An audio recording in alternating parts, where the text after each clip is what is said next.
বিহারের বাঙ্কিপুর বিধানসভা আসনে ১৯৯৫ সালের পর একবারও হারেনি বিজেপি। তবে ৩০ বছর পর সেই ছন্দে পতন হয়েছে। বিজেপির জাতীয় সভাপতি নীতিন নবীনের ছেড়ে দেওয়া আসনটিতে উপনির্বাচনে হেরে গেছে তারই দলের প্রার্থী নীরাজ কুমার। অথচ কেন্দ্রের পাশাপাশি বিহার রাজ্যসভায়ও ক্ষমতায় বিজেপি।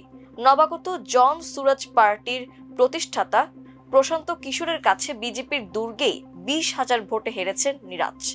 এতে আলোচনা শুরু হয়েছে, এই হার কি শুধুই একটি বিধানসভা আসনে পরাজয়, নাকি আরো বড় পতনের আগমন ধ্বনি?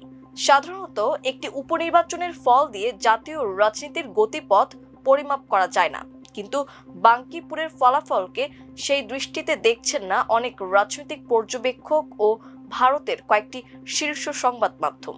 কারণ হিসেবে বলা হচ্ছে, বাঙ্কিপুর শুধু বিজেপির একটি নিরাপদ আসন নয়, দলটির জাতীয় সভাপতির রাজনৈতিক ঘাঁটিও। সেই দুর্গ ভেঙে যাওয়ায় বিহারের রাজনীতির পাশাপাশি জাতীয় পর্যায়েও বিজেপির সাংগঠনিক শক্তি, ভোটারদের মনোভাব এবং ভবিষ্যৎ কৌশল নিয়ে নতুন আলোচনা শুরু হয়েছে। ভারতের প্রভাবশালী দৈনিক দ্য হিন্দু তাদের বিশ্লেষণে বলেছে, বাঙ্কিপুরে বিজেপির হার কেবল একটি আসন হারানোর ঘটনা নয়, এটি জেনজি ভোটারদের মনোভাবে পরিবর্তন এবং কেন্দ্রীয় নেতৃত্বের সিদ্ধান্ত নিয়ে দলীয় অসন্তোষের বহিঃপ্রকাশ। দ্য ইকোনমিক টাইমস এই ফলকে বিহার ও দিল্লি উভয় স্তরেই বিজেপির নেতৃত্বের জন্য বড় ধাক্কা হিসেবে মূল্যায়ন করেছে। আর টাইমস অব ইন্ডিয়ার বিশ্লেষণে বলা হয়েছে, প্রশান্ত কিশোরের এই জয় ভারতের রাজনৈতিক সমীকরণে নতুন পরিবর্তনের ইঙ্গিত দিতে পারে। বাঙ্কিপুরে বিজেপির পরাজয়ের পেছনে একাধিক কারণ সামনে এসেছে। এর মধ্যে সবচেয়ে বেশি আলোচনা হচ্ছে জেনজি ভোটারদের ভূমিকা নিয়ে। আসনটির প্রায় ১/৩ ভোটার এই প্রজন্মের। সম্প্রতি শিক্ষার্থী আন্দোলন, কর্মসংস্থানের সংকট এবং আন্দোলনকারীদের প্রতি সরকারের কঠোর অবস্থান তরুণদের একটি অংশকে বিজেপি থেকে দূরে সরিয়ে দিয়েছে বলে মনে করা হচ্ছে। এসব কারণে শুধু তরুণরাই নন, তাদের অভিভাবকদের একাংশ এবার ভিন্ন সিদ্ধান্ত নিয়েছেন বলে নির্বাচনী জরিপে দেখা গেছে। এর পাশাপাশি বিজেপির অভ্যন্তরীণ অসন্তোষও নির্বাচনে প্রভাব ফেলেছে বলে আলোচনা রয়েছে। বিহারে নীতিশ কুমারের পরিবর্তে সম্রাট চৌধুরীকে মুখ্যমন্ত্রী করার সিদ্ধান্ত স্থানীয় নেতাকর্মীদের একটি অংশ সহজভাবে নেননি। নির্বাচনের মাঝপথে প্রার্থী পরিবর্তন করেছে দলটি। এছাড়া গেরুয়া শিবিরের এক নেতা বিজেপির হয়ে কুকুর বিড়ালও জিতবে বলে যে মন্তব্য করেছেন, তা ভোটারদের মধ্যে নেতিবাচক প্রতিক্রিয়ার জন্ম দিয়েছে। অন্যদিকে এই জয়কে ব্যক্তিগত সাফল্য হিসেবে দেখছেন না প্রশান্ত কিশোর।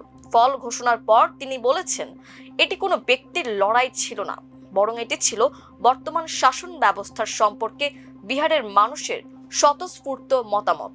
একই সঙ্গে তিনি বিহারে মুখ্যমন্ত্রী পরিবর্তন এবং যুবকদের রাজ্য ছাড়ার প্রবণতা রোধে কার্যকর পদক্ষেপ নেওয়ার আহ্বান জানান।